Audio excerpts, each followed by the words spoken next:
حضرت ذوالقرنین رضی اللہ تعالیٰ عنہ۔ اللہ تعالیٰ نے انہیں زمین میں اقتدار دیا تھا۔ 4 لوگ دنیا میں ایسے ہو چکے ہیں جنہیں اللہ تبارک و تعالیٰ نے پوری دنیا میں اقتدار دیا، ایک وقت میں پوری دنیا کا ایک ہی بادشاہ۔ 2 مسلمان تھے، 2 کافر۔ مسلمانوں میں حضرت سلیمان علیہ السلام اور جناب ذوالقرنین علیہ السلام، اور کافروں میں بخت نصر اور نمرود۔ یہ 2 لوگ ہیں جنہیں اللہ نے پوری دنیا میں اقتدار دیا، اور پھر اس کے بعد آنے والے وقت میں اللہ تعالیٰ امام مہدی کو سارا اقتدار عطا فرمائے گا پوری دنیا کا۔ حضرت ذوالقرنین کے بارے میں 2 روایات ہیں، ایک تو یہ ہے کہ وہ نبی تھے اور ایک یہ ہے کہ نہیں وہ ولی تھے، لیکن مجھے حضرت مولا علی شیر خدا رضی اللہ تعالیٰ عنہ کا قول ملا ہے جس میں آپ نے فرمایا کہ نہیں وہ نبی نہیں تھے، تو اس لیے میرا نظریہ یہی ہے کہ وہ اللہ کے ایک نیک بندے تھے۔ اللہ نے انہیں پوری زمین میں اقتدار دیا۔ وہ ایک مہم پہ نکلے، ان کا ارادہ بنا کہ میں ذرا دنیا کا چکر لگاؤں، تو انہوں نے سفر شروع کیا کہ میں دیکھوں ذرا سورج غروب کہاں ہوتا ہے۔ تو فرماتے میں پہنچا، بڑا گیا، لیکن میں اس مقام تک پہنچ گیا جہاں سورج غروب ہوتا ہے، تو پھر میں نے دیکھا کہ ایک سیاہ کنواں ہے جس کے اندر جا کے وہ چھپ گیا ہے، لیکن رب کریم کی اس حقیقت تک میں پہنچ سکا نہیں۔ پھر آپ فرماتے ہیں کہ میں آگے نکلا تو مجھے ایک قوم کے بارے میں بتلایا گیا جو بڑی خونخوار قوم تھی، بڑی خونخوار، اس کو یاجوج اور ماجوج کہا جاتا ہے۔ یہ قوم اتنی خونخوار تھی کہ یہ درندوں کو بھی کھا جایا کرتی تھی، اتنے لمبے چوڑے ان کے قد تھے، اتنے زیادہ طاقتور تھے کہ سانپ اور بچھو بھی کھا جاتے تھے۔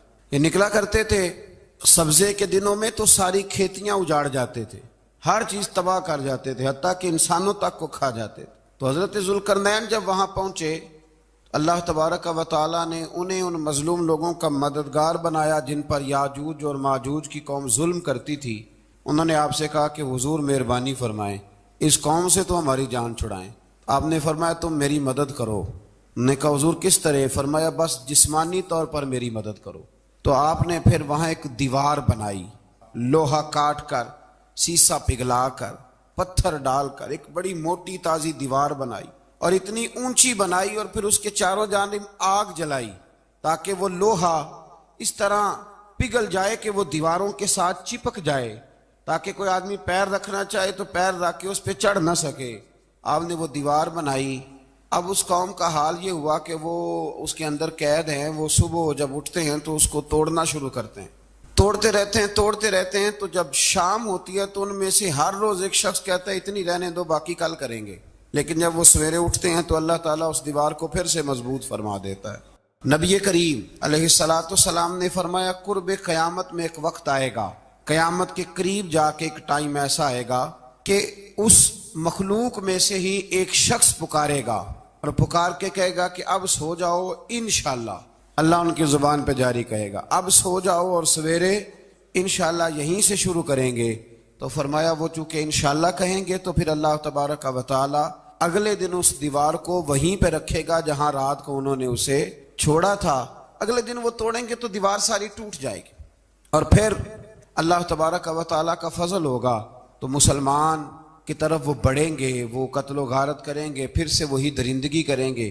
تو پھر حضرت عیسیٰ علیہ السلام ان کے لیے دعا کریں گے، تو دعا کا یہ حال ہوگا کہ ان کے وجود پر کچھ ایسی چیزیں برآمد ہوں گی جن کی وجہ سے وہ مر جائیں گے، ختم کر دیے جائیں گے، قیامت کے قریب جا کے وہ دوبارہ آئیں گے۔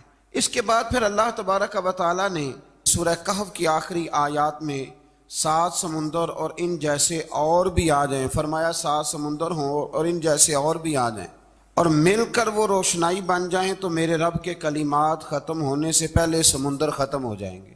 اور آخری آیت میں اللہ تعالیٰ نے فرمایا کہ اے رسول صلی اللہ تعالی علیہ وسلم آپ کہہ دیجئے کہ میں تمہاری طرح ہی ایک بشر ہوں، انا بشر مثلکم، میں بھی تمہاری طرح ایک۔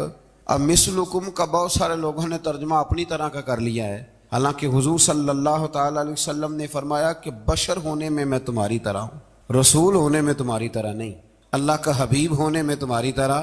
اور وہ یہ جو میں کہہ رہا ہوں نا نہیں، تو یہ صحیح بخاری کے لفظ ہیں، حضور نے فرمایا ایکم مثلی، کون ہے تم میں جو میری طرح ہو؟ اور تو اپنے رسول کے بارے میں یہ کہے کہ بکریاں چرا رہے تھے تو معاذ اللہ انہیں پتہ ہی نہیں تھا کہ میں نبی بن جاؤں گا، ایسی کوئی بات نہیں۔ اعلیٰ حضرت فرماتے ہیں اللہ اللہ وہ بچپنے کی پھبن، یعنی بچپن میں بھی رنگ ڈھنگ نرالے تھے میرے رسول کے۔ اللہ اللہ وہ بچپنے کی پھبن، اس خدا بھاتی صورت پہ لاکھوں سلام، اس خدا بھاتی صورت پہ۔